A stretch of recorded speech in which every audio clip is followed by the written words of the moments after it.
Tudi slovenskih konic ni zaobšla predreferendumska mrzlica, ki nas bo zopet zaradi neodločnosti politike in pomanjkanja socialnega dialoga med socialnimi partnerji krepko udarila po žepu.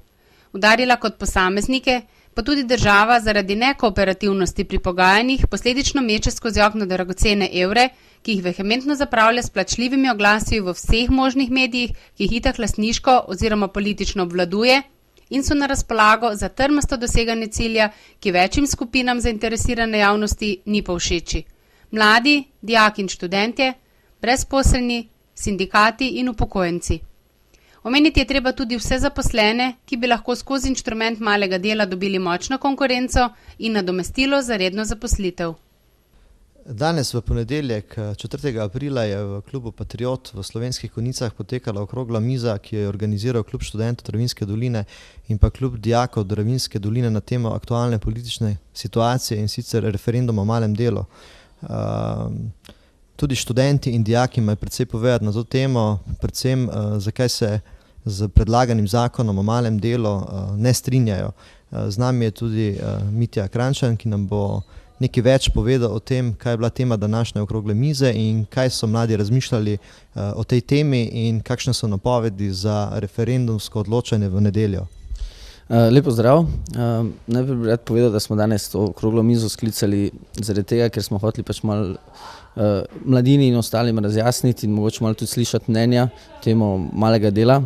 Predstavili smo neke slabosti, ko se nam zdijo zelo pomembne, zaradi tega, ker se bojimo, da bo z uvedbo novega sistema upadalo neko možnost študija za določene študente, ki sedaj z študentskim delom živijo lahko v drugih mestih in študirajo. To je ena izmed glavnih stvari. Strinjamo se mogoče z kako slabostjo, ki se dogaja na študentskem delu, ampak pravimo, da bi to bilo potrebno urediti na tistem področju in nas kot neke manjše klube tudi poslušati pa nam pustiti voljo do nadaljnega dela. Zdaj, o malem delu imamo mi pač kar dobro izraženo mnenje, da smo proti, zaradi tega, ker vidimo, da ne prinaša nobenih dodatnih pravic, ki jih sedaj študent ni imel, ne prinaša nekih socialnih bonitet in nekega vzdržljivosti, da bo študent pa sedaj še vedno lahko preživel.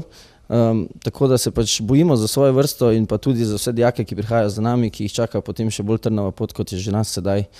Čeprav imamo brezplačen študij, nas še to vedno preveč udari po žepu določene naše družine, pa tudi nimajo sredstva, da bi nam zagotovili nemoten študij, tako da nam študentsko delo nekako daje moč oziroma pač privilegij, da lahko nekaj zaslužimo in tudi študiramo.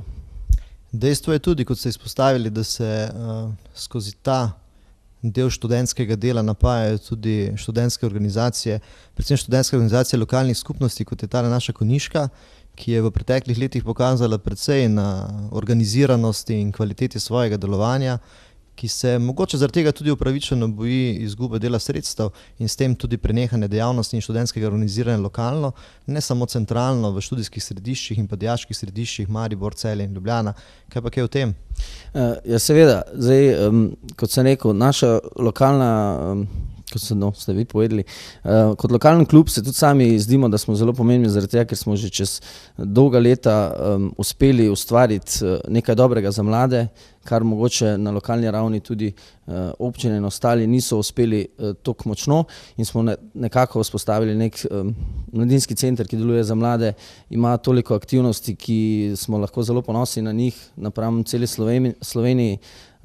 Ta sredstva nam omogočajo, da mi kot klub živimo in da živi tudi naš mladinski center, kar pa se potem seveda bojimo, da z upadom študentskega dela oziroma pač sredstev z tega naslova tudi mi, mogoče in naš obstoj, tako da smo bolj na rahlih tleh. Ok, prav. Se pravi, nekako zaključki današnje okrogle mize in vaša ideja glede referenduma v nedeljo 10. aprila bi bila vaš poziv javnosti in pa generaciji? Ja, jaz pozivam vse, da se odločite pravilno, gledajte za to, da bomo lahko študentje še vedno študirali in da bojo za nami generacije lahko normalno študirali in vse. Odločite se pravilno, jaz se bom odločil proti, zato ker ne vidim dobrih lastnosti tega zakona.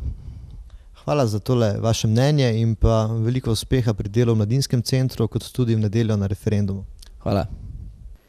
Za konec naj navedemo še enkrat glavne poudarke, ki so jih mladi na okrogli mizi v Mladinskem centru Patriot v Slovenskih Konjicah izpostavili kot argumente, zakaj glasovati proti uvedbi zakonodaje o malem delu, sploh na tako brezkompromisen način ter brez upoštevanja predlogov zainteresirane, tako laične kot tudi strokovne javnosti. Malo delo ne prinaša dodatnih delovnih mest v smislu redne zaposlitve. Malo delo ne zagotavlja že pridobljenih pravic iz dela kot redna zaposlitev. Malo delo ni nadomestilo za majhne pokojnine. Malo delo ne zagotavlja hitrega prehoda na redne oblike zaposlitev, povprečno ne prej kot v 5 letih. Malo delo je neprijazno do žensk, zaradi materinstva bodo predmet večjega izkoriščanja občasnih zaposlitev preko inštrumenta malega dela kot moški. Malo delo ne rešuje problema brezposelnosti, temveč agonijo le podaljšuje in zaradi občasnih večjih zaslužkov vodi do izgube pravic do denarnih nadomestil in s tem posledično manjše stroške za državo. Malo delo ne bo rešilo problema hitrejšega osamosvajanja mladih in pridobitve redne zaposlitve, temveč bo mlade prisililo v daljše životarjenje brez ekonomske neodvisnosti. Večja konkurenčnost na trgu dela bo mladim zmanjšala možnosti zaslužka in s tem spodobnega študijskega statusa, kar bo študij naredilo še za večji privilegij bogatih. 90% delavcev malega dela po izkušnjah iz tujine živi pod pragom revščine.